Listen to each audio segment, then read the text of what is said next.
Oke, Minasang, selamat bertemu lagi dengan saya ya. Nah, kali ini dalam video kali ini saya ditemani oleh teman kita yang dulu pernah belajar di kita juga, dan alhamdulillah sudah berangkat.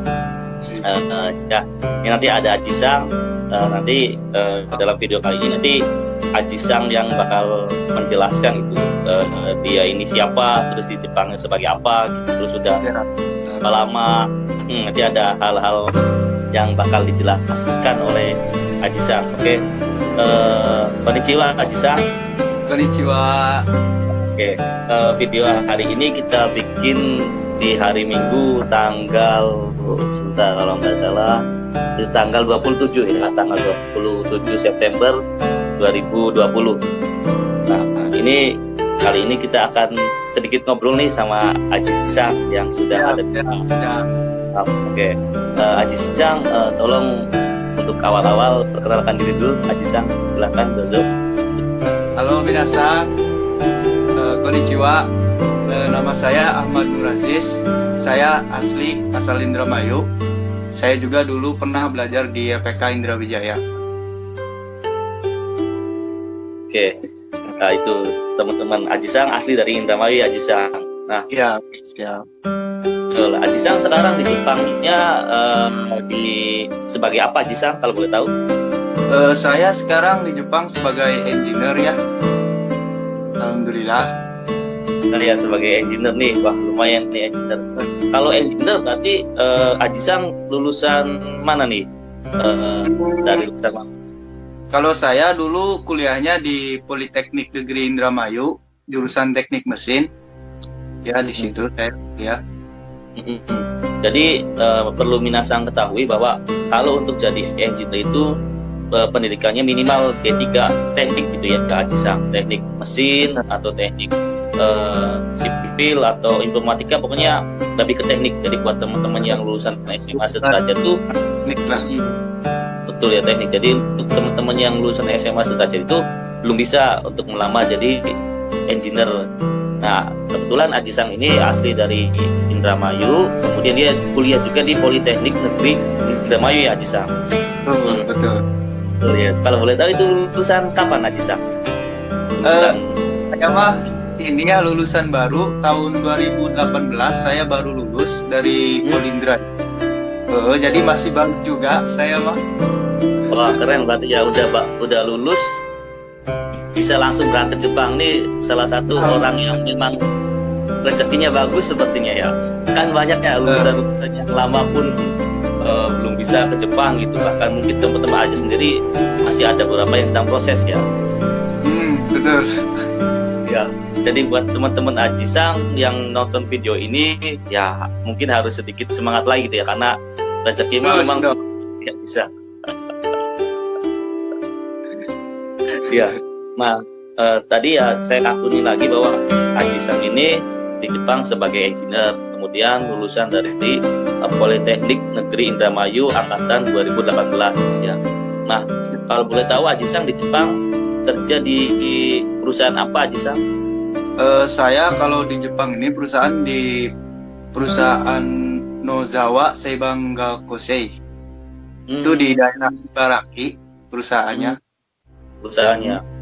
Oke, perusahaan ini bergerak di bidang apa, Ajisang? Kalau perusahaan saya ini bergerak di bidang perkayuan lah, ibaratnya kayak semacam kayu untuk sebuah bangunan gitulah, bahan-bahan umum, bahan pokok gitu, bahan dan gitu. Nah itu Ajisang sendiri kerjanya di bagian apanya? Kalau saya sendiri di perusahaan megang ini mesin press ya, mesin press kayu gitu. Jadi jadi kan ada semacam teknik pengeleman gitu. Nah selepas dilem itu ada bagian pengepresan. Nah saya tuh megang di situ di bagian mesin pengepresan kayu itu. Ya, jadi walaupun perusahaannya bergerak di perkayuan, tapi pekerjaannya sesuai dengan jurusan waktu kuliah ya di gitu ya. Soalnya kan gini ya, Jepang itu juga kan terkenal dengan teknologinya gitu ya. Jadi meskipun perusahaannya ya boleh dibilang bukan otomotif gitu ya, tapi mesin-mesinnya itu tetap canggih gitu. Ya ya. Jadi walaupun memang bukan di otomotif, karena di Jepang teknologinya bagus, canggih gitu ya. Jadi semuanya pakai mesin dan kayak Ajisang engineer itu tetap dibutuhkan gitu ya, walaupun bukan di perusahaan otomotif. Baik ya. Saya juga agak sedikit berpikir loh, kok kerjanya di perkayuan gitu kan, kayaknya nggak nyambung dengan jurusannya. Ternyata memang di sesuai, tetap sesuai. Tetap sesuai ya. Nah, Ajisang ini kalau boleh tahu berangkat kapan Ajisang di Jepang? Saya mah baru ya, paling tahun kemarin bulan Desember saya baru berangkat ke Jepang. Ya setahun juga belum ada. Iya betul ya, paling sekitar 9-10 bulan ya. Segituan bener. Ya, jadi lumayan lah segitu juga sudah. Mungkin kerja juga udah terbiasa kali ya dalam udah karena. Nah, oke, berarti tadi sudah Ajisang sudah bilang bahwa dia kerja di perusahaan perkayuan tapi megang di permesinannya. Udah sekitar 9-10 bulan Ajisang ya. Nah, kalau boleh tahu perjuangan Ajisang sampai bisa ke Jepang nih gimana? Nah, boleh diceritakan Ajisang sebelumnya.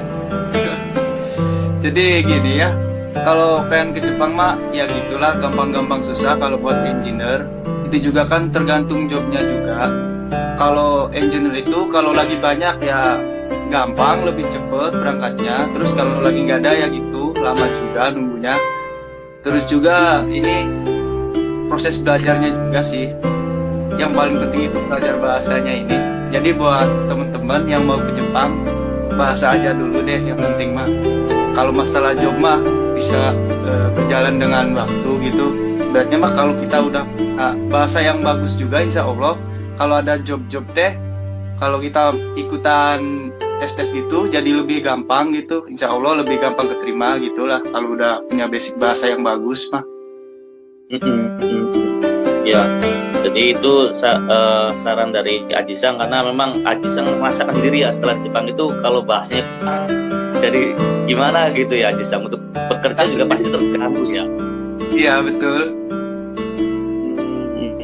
Ya, jadi buat teman-teman nih yang nanti nonton video ini yang mau ikut program apapun, soalnya kita juga di video sebelumnya nih Ajisang sudah pernah ngobrol sama yang magang, yang anak magang.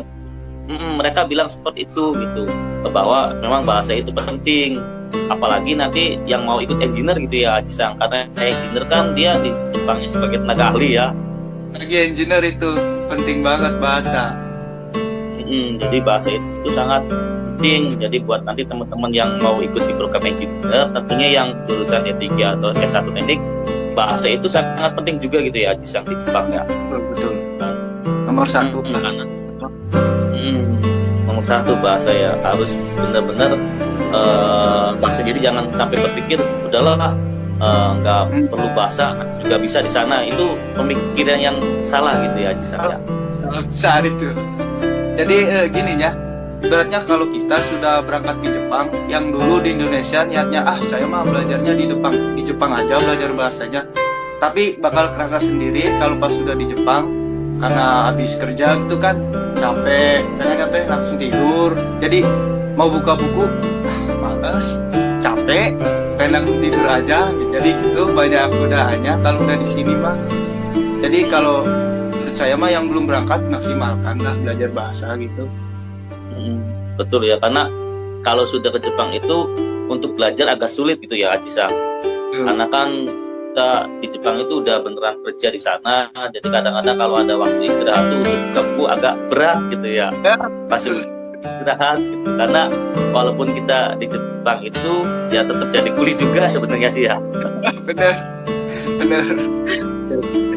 Jadi mungkin istirahat itu suatu hal yang paling dibutuhkan ya di Jepang. Jadi kalau buat teman-teman yang di Indonesianya aja udah malas belajar, ke Jepang gitu, misalkan ada rezekinya berangkat Jepang dengan bahasa yang pas-pasan, pas udah kerja pulang pun tambah mereka malas belajar gitu ya, karena sampai gitu. Benar. Itu yang saya alami juga. Oh iya. Ya, ya. Nah gitu ya. Mungkin Aji-san juga dulu sebelum berangkat Jepang ada pemikiran seperti itu ya. Udah nanti saya mah belajar di Jepang aja gitu ya. Tapi pas sampai di sini ya gitu, pas pulang kerja gitu ya, niat nama pengen buka buku dulu lah sebentar. Tapi kalau pas sampai apa gitulah apartemennya, aduh, gimana gitu, kayak berat pegang buku. Betul. Jadi mumpung teman-teman yang di Indonesia ini lagi belajar, jadi menurut Aji-san nih yang senpai sudah berangkat dan sudah di Jepang, sesuai pengalaman itu tuh memang harus benar-benar dimaksimalkan belajar di Indonesia gitu ya, bisa. Benar. Ya karena seperti Aji-san tahu sendiri kalau di LPA kita kan untuk materi itu nggak pernah habis gitu ya, selagi mereka mau belajar sampai itu terus gitu ya, mau N5, N4 bahkan N3 pun kita aslinya siap. Jadi buat teman-teman yang lagi belajar di LPK Indra Wijaya, seperti yang tadi Aji-san bilang bahwa di Jepang itu bahasa sangat penting, jadi harus dimaksimalkan di LPK gitu. Toh sensei-sensei yang di sini juga kan seperti Aji-san tahu dia mau gitu ya mengajari di luar jam juga gitu ya Aji-san. Terbaik lah pokoknya mah kalau Senpai Indra Wijaya mah mantap. Mas. Oke, nah lanjut ke berikutnya. Nah, pengalaman Aji-san nih sebagai engineer di Jepang untuk waktu pertama kali bekerja tuh seperti apa Aji-san? Ada kendala-kendala apa atau yang diajarkan di kampus ternyata sama di sini gimana gitu? Gimana bisa diceritakan Aji-san pengalaman pertama di Jepang? Ini ya, soalnya kan saya juga kan belum pernah bekerja pas di Indonesia. Jadi kan saya emang bener-bener baru lulus kuliah banget gitu ya.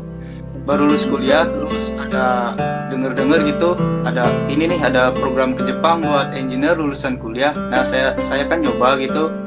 Nah alhamdulillah jadi saya tuh udah berangkat, tapi saya belum pernah bekerja. Jadi pas sampai di sini baru bener-bener pertama kali baru bekerja. Jadi ya gimana ya? Kalau dibilang belum terbiasa ya, iya bener belum terbiasa karena memang kan baru pertama juga. Tapi dengan berjalannya waktu ya bisalah terbiasa gitu. Biasa gitu ya. Ibaratnya kalau orang kerja di satu bidang selama dia nggak pindah-pindah itu ya itu aja terus. Jadi pekerjaan mah nanti bisa mengikuti ya, karena kan kita tiap hari kerjanya mungkin seperti itu terus itu sama gitu ya kerjanya, maka lama-lama juga akan bisa sendiri. Nah, waktu Aji-san pertama nih datang ke Jepang kan Aji-san belum pernah ada pengalaman kerja gitu ya, karena mungkin Aji-san ada rezekinya gitu, jadi lulus terus kemudian belajar di LPK Indra Wijaya dan bisa langsung berangkat gitu tanpa ada pengalaman kerja di Indonesia. Nah, langsung kerja di Jepang. Itu ada pengalaman apa gitu Aji-san? Apakah orang yang ngajarinya apakah senpai orang Indonesia, senior orang Indonesia, apakah langsung orang Jepang? Terus apakah ada kendala bahasa yang gimana gitu? Terus pas di Jepang juga, saya pikir Jepang tuh ternyata seperti ini. Pas saya udah kerja di Jepang kayak gini, ditambah lagi sama hal-hal yang lain, misalnya kayak ternyata kalau kita kan orang Indramayu ya di sana, cuaca Indramayu kan panas. Nah itu bener. Gimana cuaca di Jepang juga gitu kan, karena kan Aji-san juga belum pernah keluar negeri juga gitu, baru lulus juga. Kendala-kendala apa aja nih yang Aji-san rasakan di pekerjaan yang bekerja sama kegiatan keseharian di Jepang itu Aji-san? Siap. Kalau untuk di pekerjaan sih ya, alhamdulillah saya mah ada senpai Indonesia. Jadi saya pas pertama bekerja itu diajarin sama orang Indonesia. Jadi ya bahasa nggak terlalu maksudnya nggak gimana ya, nggak terlalu jadi problem gitu. Soalnya yang ngajarin orang Indonesianya bukan orang Jepangnya asli. Tapi di bahasa harus bisa. Terus juga yang saya rasakan pas pertama kerja di Jepang itu, saya kan berangkat di pas musim dingin ya, bulan Desember. Desember ya. Desember kan musim. Gimana tuh? Saya kan juga kan orang Indramayu gitu. Orang Indramayu kan biasa cuaca panas. Terus baru datang udah langsung dingin aja gitu. Betul. Langsung saya juga nggak kuat gitu. Kalau saya kerja itu pernah ya pas hari pertama kerja itu saya cuma pakai 2 setelan baju, 2 dobelan gitu. Saya kira kalau dingin, ternyata dingin. Pas hari kedua langsung saya 4 lapis bajunya.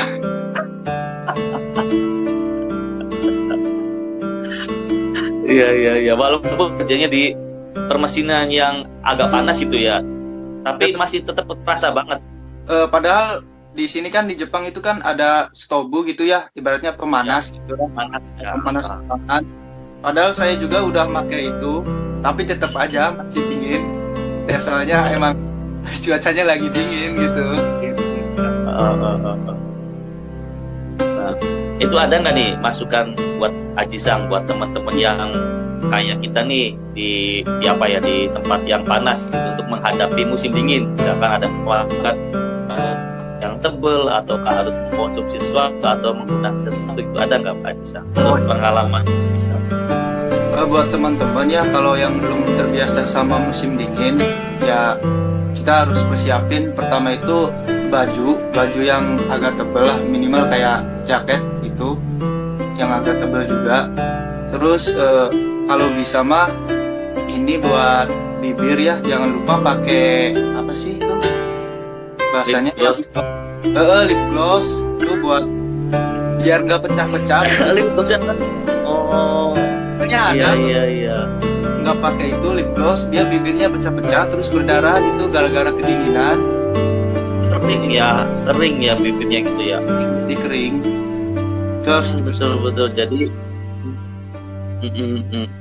jadi itu nanti ada lip gloss khusus kayaknya ya, bukan kayak lip gloss untuk cewek-cewek yang biasa pakai plastik kan kali ya. Itu mah bukan, itu mah khusus buat pelembab biar nggak kering. Oh iya betul ya. Tadi yang seperti itu ya teman-teman, nanti yang lihat video ini saran dari Aji-san bahwa nanti kalau untuk menghadapi musim dingin itu ya tadi perlu pakai jaket yang tebal gitu ya, persiapan aja. Terus jangan terlalu kelihatan musim dingin. Jangan lupa pakai lip glossnya juga, biar kalau udah pecah-pecah kayaknya untuk aktivitas pun susah gitu ya, di sana sangat perih gitu ya. Makan juga susah, kayak makan pun kayak orang sariawan ya gitu ya. Bener. Itu sangat kayaknya menderita banget tuh, susah makan, susah apa gitu ya. Udah makan ya.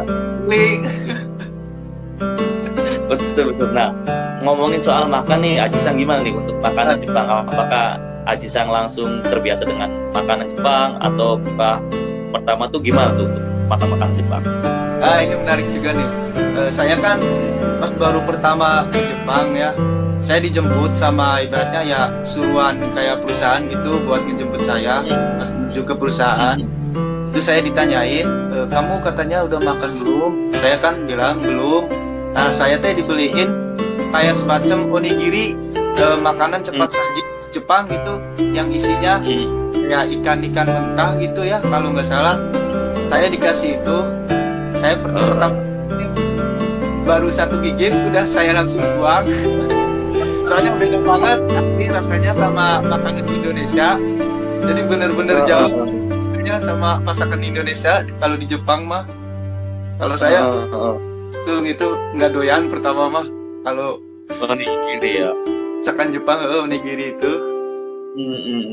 Ya, jadi nanti buat teman-teman apa itu onigiri, nanti saya kasih contoh onigiri itu seperti apa. Di Indonesia aslinya sekarang sudah banyak Pak Aji-san di onigiri.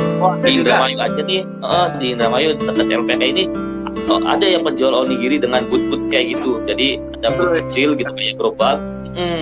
Ada yang jual onigiri, kita juga kaget. Tapi nggak tahu nih apakah rasanya sama kayak di Jepang atau enggak gitu. Kita juga kurang tahu, mungkin disesuaikan kali ya rasanya gitu ya. Karena saya waktu beli juga ngerasanya kayak memang lebih ke Indonesia, cuma mayones sama norinya aja gitu. Nah kalau di Jepang mungkin agak berbeda kali ya. Nah jadi saya kasih tahu onigiri itu seperti apa gitu. Terus ada nggak nih makanan yang Aji-san kira wah ini kayaknya enak gitu, pas dimakan rasanya nggak sesuai perkiraan kita gitu, atau minuman apa? Iya ada. Saya juga pernah kan waktu ini saya kan di sini ikut kayak semacam organisasi gitu ya, organisasi orang Indonesia. Saya pernah diajak makan di sushi itu saya kan milih ya, saya milih menu sushi, saya kira enak gitu, dari gambarnya kan menarik gitu, pas dicoba benar itu nggak enak sama sekali. Enak ya. Soalnya itu artinya kalau sushi itu Karena sushi juga sama gitu ya, ada ikan-ikan mentahnya juga gitu ya, hal yang cuma ditambahkan nasi doang gitu ya, sama kayak sashimi cuma ditambahkan nasi gitu. Jadi rasanya pun buat kita yang baru ke Jepang kayaknya nggak masuk juga tuh makan kayak gitu ya. bener. Kalau belum terbiasa pasti nggak akan doyan, bener. Tapi kalau sekarang gimana tuh Ajisa untuk Kalau sekarang makan-makannya? kalau sekarang Malah gimana? Malah suka? malah doyan banget itu. Keren banget. Wah. Syukurlah biar semangat kerjanya ada gitu. Kalau soalnya kadang-kadang kalau kita asupannya kurang gitu, untuk bekerja pun kayaknya agak berat gitu ya, karena nggak ada yang masuk gitu, maka tenaga pun nggak ada. Nah mungkin Ajisang juga awal kayak gitu mungkin ya, untuk karena susah gitu makannya akhirnya berpengaruh di tempat kerja, atau Ajisang punya solusi sendiri tuh untuk atasi untuk awal-awal seperti itu. Kalau masalah itu saya juga kan di Indonesia udah dibilanginnya sama teman-teman yang udah ada di Jepang, katanya kamu mah sebelum berangkat bawa inilah masakan Indonesia, maksudnya yang instan gitu, biar nanti di Jepang makan dulu deh masakan Indonesia. Soalnya saya mah yakin katanya kamu nggak bakal langsung suka sama masakan Jepang, jadi ya bawa aja gitu kayak masakan instan yang dari Indonesia, itu aja sih buat ngakalinnya gitu saya mah. Jadi untuk sementara sih kayak gitu ya, mungkin berseling kali ya. Jadi misalkan sarapan pakai yang masak Indonesia yang dibawa gitu, siangnya di perusahaan mau nggak mau harus dimakan gitu ya. Iya. Jadi lama-lama udah terbiasa gitu ya, dan mungkin sekarang udah full kali makan masakan Jepang ya. Udah habis juga mungkin stok yang dibawa di Indonesia ya. Udah habis, benar udah habis. Betul. Nah, terus untuk masalah kembali ke masalah pekerjaan nih Ajisa. Ya. Pekerjaan sebagai engineer itu gimana Ajisa? Berat apa enggak nih yang dialami Ajisa? Kalau menurut saya mah ya, kalau orang kerja mah biasa aja. Maksudnya sama aja, mau engineer mau kensusei, kalau udah di Jepang mah sama aja. Jadi kita itu kensusei juga jadi operator, kita yang sebagai engineer juga operator gitu. Jadi kalau masalah kita mah sama aja, sama kensusei juga. Jadi kerjaan mah sama ya di operator itu. Yang Ajisang rasakan kan belum pernah kerja nih. Ajisang apakah kerja itu berat? Apakah emang biasa aja gitu, nggak seberat yang diperkirakan, atau memang ternyata kerjanya berat gitu, nggak seperti kerjaan di Indonesia yang kelihatannya mudah gitu, kayak teman-teman yang gimana gitu di Jepang. Saya juga pas mikir gitu ya, kerja di Jepang kayaknya ini mah berat gitu, kerjanya harus gini. Tapi ya mungkin juga ini mah karena saya dapatnya di bagian yang ringan, jadi ya nggak terlalu berat juga sih kalau di bagian saya mah. Tapi kalau di bagian yang lainnya mah saya juga pernah coba ya sekali, ya itu berat juga sih sebenarnya mah. Betul. Jadi untuk yang Ajisang mungkin ini mah tergantung dari amal perbuatan kali ya. Jadi kan ada yang diperlukan rezekinya bisa berangkat cepat gitu, pas di Jepang juga alhamdulillah dapat yang enak mungkin ya. Jadi memang beda gitu ya Ajisang. Nah kebetulan Ajisang di Jepangnya mungkin dapat kerjaan yang ringan gitu ya, nggak seberat teman-teman yang lain gitu ya. Jadi teman-teman yang dapat perusahaan yang kibisi, maksudnya yang keras pun juga ada gitu. Tapi ya buat teman-teman yang mau ke Jepang sih ya bersiap aja gitu ya. Kalau dapat yang ringan ya alhamdulillah gitu. Kalau yang dapat yang kibisi atau yang keras pun ya mau nggak mau kita harus lakukan, karena kan memang tujuan awal kita ke Jepang itu untuk bekerja gitu. Jadi ya semangat aja gitu, jangan saling iri, wah dia mah enak, kita mah berat tuh ya, karena kan memang tujuan kita di Jepang itu untuk bekerja. Jadi ya dinikmatin aja kali ya prosesnya gitu. Terus juga ini ya buat engineer jangan mikir saya mah engineer pasti kerja di Jepang tuh lebih ibaratnya lebih nggak susah gitu dibandingkan susah. Jangan mikir gitu ya. Soalnya kalau pas di Jepang itu sama itu mah tergantung kumaha deh. Maksudnya terserah ini ibaratnya mah yang nyuruhnya gitu kamu di bagian mana. Jadi jangan nganggepan saya mah engineer. Jadi saya mah minimal kerjanya enggak terlalu berat lah. Enggak juga itu. Jadi sama aja kalau kerja mah jangan mikir kayak gitu. Jadi walaupun nanti kita ditempatkan bareng sama Kensei misalkan itu harus mau deh ngerjain kerjaan Kensei juga gitu ya. Jangan karena saya engineer saya lebih otomatis yang berat tuh Kensei gitu, jangan ya. Jadi harus mau lah gitu ngerjain yang berat atau yang kecil tergantung dari misalkan mandornya atau HRD yang kita suruh apa gitu ya di bidang apa. Iya ya kalau udah di Jepang mah. Nah ini yang supaya untuk memotivasi teman-teman engineer gitu atau teman-teman yang mau ke Jepang, boleh tahu nggak itu gaji Ajisang itu berapa gitu?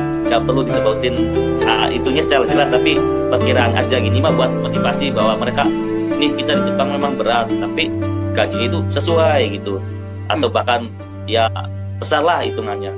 Boleh tahu Ajisang? Kalau gaji mah, kalau saya engineer ya, nggak tahu kalau Kensei mah. Ya bisa lah selama sebulan itu kebeli 1 motor Matic lah. Bisa itu buat. Alhamdulillah ya lumayan gitu ya untuk gaji segitu. Bisa ya alhamdulillah kayak gitu ya. Jadi untuk kerja dan gaji pun sesuai gitulah ya di Jepang gitu ya. Jadi memang bisa memperbaiki perekonomian di rumah gitu ya untuk ke Jepang. Tapi memang harus mengikuti proses yang di Indonesia-nya gitu. Kalau di Jepang sih mungkin ya ada kayak Ajisang gitu yang dapat perusahaan yang bagus, misalkan kerjaannya ringan, gajinya pun lumayan. Ada beberapa teman juga yang dapat kerjaan yang KBC. Ya kalau gaji sih memang di sana juga ada UMR mungkin ya Ajisang ya. Jadi setiap tempat pun berbeda-beda, setiap perusahaan pun berbeda-beda. Jadi makanya tergantung dari teman-teman juga waktu di Indonesia seperti apa, kerja belajarnya kayak apa gitu, usaha seperti apa. Yang pasti mah nggak ada ini ya, banyak yang bilang bahwa usaha tuh nggak mengkhianati hasil gitu ya. Jadi tergantung dari usaha kita di Indonesia itu seperti apa gitu. Nah untuk tadi makanan udah gitu ya, terus udah pernah ngerasain berapa musim nih berarti Ajisang? Musim dingin udah gitu ya, pas datang tuh langsung kena musim dingin gitu ya. Musim panas gimana? Musim panas di situ Ajisang? Di sini juga ya kan ada 4 musim. Saya alhamdulillah udah ngerasain semua. Tadi kan kalau datang itu musim dingin, terus ada musim ini musim semi, habis musim dingin itu, terus ada musim panas. Nah sekarang ini di Jepang lagi musim gugur, mau masuk ke musim dingin. Jadi alhamdulillah saya sudah merasakan semua 4 musim yang di Jepang ini. Nah itu kalau Ajisang enaknya di musim apa nih selama di Jepang nih? Kalau menurut saya mah ya, yang paling enak itu di musim semi sama musim gugur. Jadi hawa udara itu anget gitu, panas nggak terlalu panas, dingin nggak terlalu dingin gitu. Jadi anget gitu. Standar lah kayak musim di Indonesia. Jadi itu teman-teman pengalaman Ajisang. Tadi Ajisang sudah bilang juga kalau ini Ajisang ceritanya cerita yang enak gitu ya. Karena ada beberapa nih Ajisang yang agak kesulitan gitu ya di Jepang. Kayaknya susah banget gitu. Saya udah berapa lama proses belum berangkat. Pas berangkat ke Jepang dapat yang KBC lagi gitu. Ada gitu yang kayak gitu juga ada. Nah jadi ini motivasi buat teman-teman juga. Jadi di Jepang kan juga sama gitu kayak di Indonesia, ada yang kerjaannya dapat yang baik, maksudnya bukan baik yang maksudnya ada yang enak, terus ada juga yang agak KBC agak keras, terus juga ada yang cepat berangkat, ada yang lama berangkat. Yang penting mah mau ngikutin prosesnya aja gitu ya di sana. Nanti juga pasti datang waktunya gitu. Pasti datang satu bahasa. Ini Ajisang ada nggak nih masukan-masukan atau saran-saran buat teman-teman yang mau ke Jepang gitu atau yang sedang proses di Jepang, dari Ajisang mengenai misalkan Jepang itu seperti apa, kalau kerja di Jepang itu gimana, terus menghadapi musim-musim di Jepang itu seperti apa, sama orang Jepang aja gitu, misalkan sama orang Jepang itu mesti gini. Ada nggak nih pengalaman atau masukan Ajisang yang ingin Ajisang kasih tahu ke teman-teman yang nonton atau ke kohai-kohainya Ajisang yang bakal berangkat ke Jepang? Siap. Jadi gini ya, buat yang mau berangkat ke Jepang, intinya mah kalian kalau yang udah lama gitu, udah lama belajar tapi belum berangkat nggak apa-apa. Justru kalau menurut saya mah itu bisa menjadi nilai plus gitu. Jadi saya bisa belajar lebih lama, belajar bahasa Jepangnya bisa lebih lama, ya minimal lebih ngertinya juga. Terus kalau masalah ini apa sih, belajar itu jangan setengah-setengah. Kalau yang benar gitu, jangan setengah-setengah masalah belajar bahasa. Terus kalau buat yang di Jepang untuk pertama kali kerja itu, misalkan ya belum terlalu ngerti itu apa yang disuruh, jangan bilang hai aja, bilang aja nggak tahu. Soalnya pernah kejadian teman saya juga disuruh ini, nah dia nggak ngerti, tapi dia ngomongnya hai kayak gitu, ngerti gitu. Nah pikiran orang Jepang kan kalau dia ngomong hai berarti dia kan udah ngerti. Iya, betul. Ngelakuin kerjaan, ternyata bukan itu yang harus dikerjain. Wah itu langsung nggak bisa itu. Jadi kalau kalau disuruh gini, kalau nggak ngerti bilang aja nggak ngerti. Nanti juga yang nyuruh bakal ngertiin dan bakal ngejelasin gitu, minimal pakai gerak tubuh lah. Jadi kalau nggak ngerti jangan bilang hai, jangan. Itu masalah besar. Betul. Nah, jadi itu teman-teman saran dari Ajisang bahwa memang seperti yang sudah sering saya sampaikan juga sama SMP atau teman-teman yang sudah di Jepang, bahwa bahasa itu penting ya buat ke Jepang. Jadi yang teman-teman atau adik-adik atau teman-teman semua yang sedang belajar yang mau ke Jepang itu jangan berpikir bahwa bahasa itu nggak penting. Mungkin kalian berpikir seperti itu ke Jepang gitu. Kalau sudah ke Jepang, yakin itu pasti kalian akan nyesel deh. Kenapa waktu di Jepang, waktu di Indonesia nggak beneran belajar? Karena kadang kalau sudah sampai Jepang itu susah untuk belajar karena fokus untuk bekerja.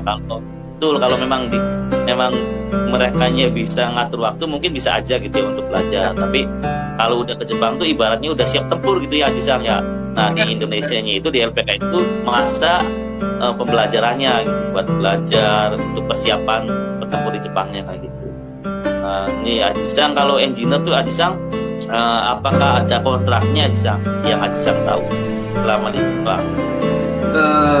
Kalau saya mah di sini itu ada semacam kontrak itu, cuman saya mah nggak matok segitu. Misalkan di kontrak itu 3 tahun, jadi habis 3 tahun saya itu habis kontrak, enggak juga.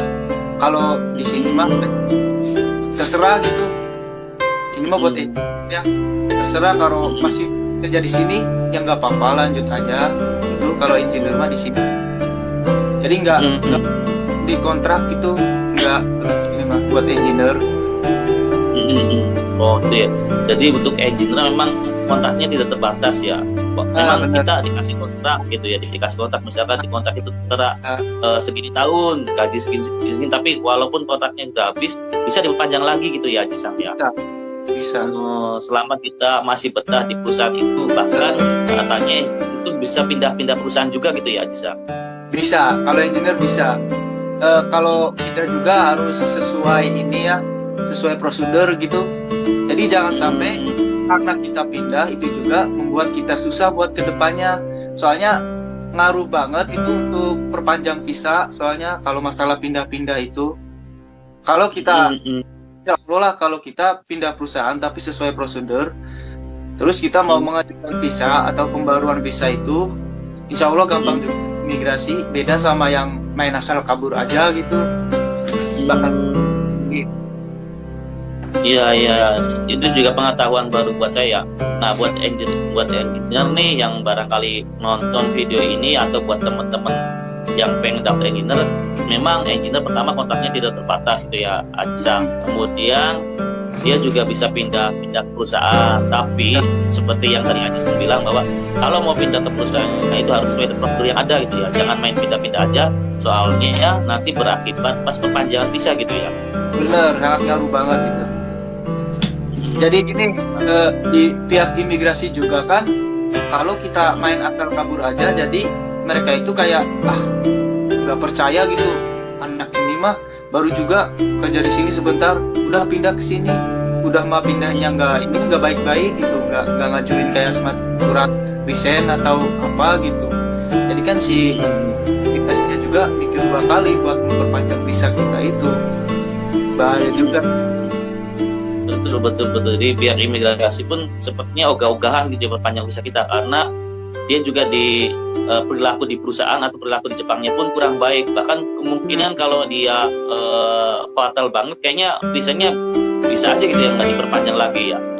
Bisa aja itu. Jadi buat engineer pun nggak ini ya, makanya kan biasanya wah saya mendapat visa engineer gitu, tenang lah mau pindah-pindah juga asal-asal aja, itu juga ternyata nggak bisa ya, terpengaruh pas perpanjangan visa ya.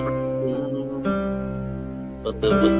Nah itu buat teman-teman yang engineer nih yang nonton video ini, terus juga buat teman-teman yang mau berangkat dengan visa engineer, kalian memang visanya istimewa deh gitu ya, bisa perpanjang selagi kita pengen gitu ya, bisa pindah-pindah tempat kerja juga, tapi ya harus sesuai dengan prosedur yang ada deh gitu kalau bisa, soalnya nanti akan berpengaruh di diri sendiri juga.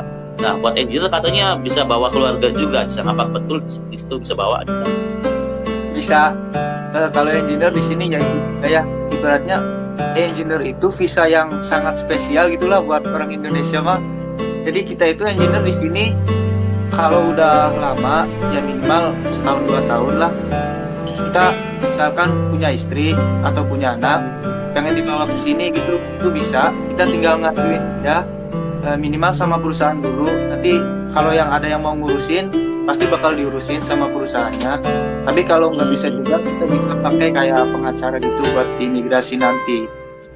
Bisa kalau bisa ya. Jadi kalau yang sudah punya istri atau misalkan berangkat Jepang udah setahun 2 tahun terus dia nikah pengen bawa istri, bisa gitu ya, bisa diuruskan sama perusahaannya atau sama biro gitu ya, atau pengacara gitu, bisa dimana bisa.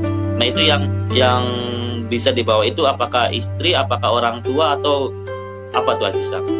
Apakah orang tua juga bisa tuh dibawa ke Jepang? Kalau masalah itunya mah saya kurang paham ya. Tapi yang saya tahu mah istri sama anak itu boleh. Nah, kalau nggak salah ini mah. Betul. Jadi yang bisa dibawa tuh memang pasangan hidup gitu ya, bukan orang. Maksudnya keluarga tuh bukan keluarga ibu, bapak ataupun adik gitu ya. Maksudnya keluarga itu pasangan hidup ya. Pasangan hidup kita kayak istri. Soalnya kan mungkin kalau kita ditinggal lama istrinya atau apa, kan orang Jepang pasti mikir wah jangan-jangan nanti berpengaruh nih untuk masalah kerja. Misalkan gua masa punya istri yang ngurusin aja di rumah gitu kan. Nanti kan bakal berakibat sama psikologi dari pekerjaannya. Jadi mungkin pihak Jepang pun memperbolehkan istrinya bisa ke Jepang. Nah ya terima kasih nih Ajisa, banyak banget nih yang sudah kita dapat ya itu tentang program visa engineer dari Ajisa yang proses ke Jepang, kemudian di Jepang ya dia kerjanya juga seperti apa, terus pengalaman yang dia rasakan selama di Jepang yang hampir 1 tahun ini gitu ya. Nah ini salah satu motivasi atau inspirasi buat teman-teman juga bahwa di Jepang itu ada yang gampang prosesnya gitu, di Jepangnya pun dapat yang enak, ada pun yang agak harus berjatuh-jatuh dulu gitu untuk ke Jepang. Dan Ajisa ini mungkin saya juga betul, pokoknya gampang aja. Nah Ajisa ini salah satu contoh yang prosesnya mulus deh sampai berangkat ke Jepang. Ada juga beberapa teman-teman yang harus berdarah-darah dulu gitu, pas banget ke Jepang pun dapat perusahaan yang kayaknya seperti apa. Jadi ini salah satu contoh dari kita juga. Ajisa juga salah satu siswa di kita, udah belajar lumayan lama. Ya dia 2000 lulus 2018. Ke kita mungkin sekitar tahun 2000 berapa? 18 atau 19 ya. Mulai 2019. belajar di kita. 2019 ya, jadi 2019. Ya hitungan sih tetap aja gitu sekitar hampir setahun ya proses di kita ya Ajisang. Hampir setahun. Ajisang juga pernah ikut berapa kali tes untuk Angel ini, dia juga nggak langsung lulus sih aslinya, gagal dulu pertama ya Ajisang. Saya kalau dia nggak salah gagal dulu 3 atau 4 kali gitu saya ikut tes. iya ya 3 kali 4. Betul dari wawancara langsung, wawancara via Skype juga pernah gitu ya kalau tidak salah Ajisang ya. Betul jadi walaupun terlihat mulus, tetap aja Ajisang juga pernah rasain gagal dalam tes itu sampai 3 kali deh. Yang 3 ini alhamdulillah dia lulus dan bisa berangkat ke Jepang. Oke ya, terima kasih Ajisang atas waktunya nih. Semoga selalu sehat di Jepang gitu. Kalau sehat di Jepang tetap dengan baik, berjaga diri juga karena kan sekarang di Jepang juga lagi ada virus corona ini ya. Jadi ini teman-teman Ajisang juga yang mau berangkat ya Ajisang masih belum tahu nih kapan bisa berangkat. Aduh. Walaupun LG sudah ada ya nih, jadi belum berangkat. Jadi buat teman-teman seperti Ajisang nih yang sudah di Jepang ya bersyukur deh gitu. Masih udah bisa ke Jepang, bisa nafkahin orang tua di rumah gitu. Dibanding teman-teman yang belum berangkat. Oke Ajisang, terima kasih atas waktunya nih. Nanti kita bisa ngobrol-ngobrol lagi. Karena kalau ada hal-hal yang banyak orang nanya nih Ajisang, biasanya kan banyak nih teman-teman yang pengen jadi engineer seperti apa prosesnya. Nanti kita bisa konsultasi lagi. Nanti kapan-kapan kita bisa live. Kalau ini kan kita offline ya, nanti kita bisa on air gitu biar bisa tanya langsung deh mana di Jepang itu seperti apa sebagai engineer. Oke, terima kasih Ajisang waktunya nih. Terima kasih banget, tetap semangat nih. Jangan nih, arigato, sayonara. Sayonara.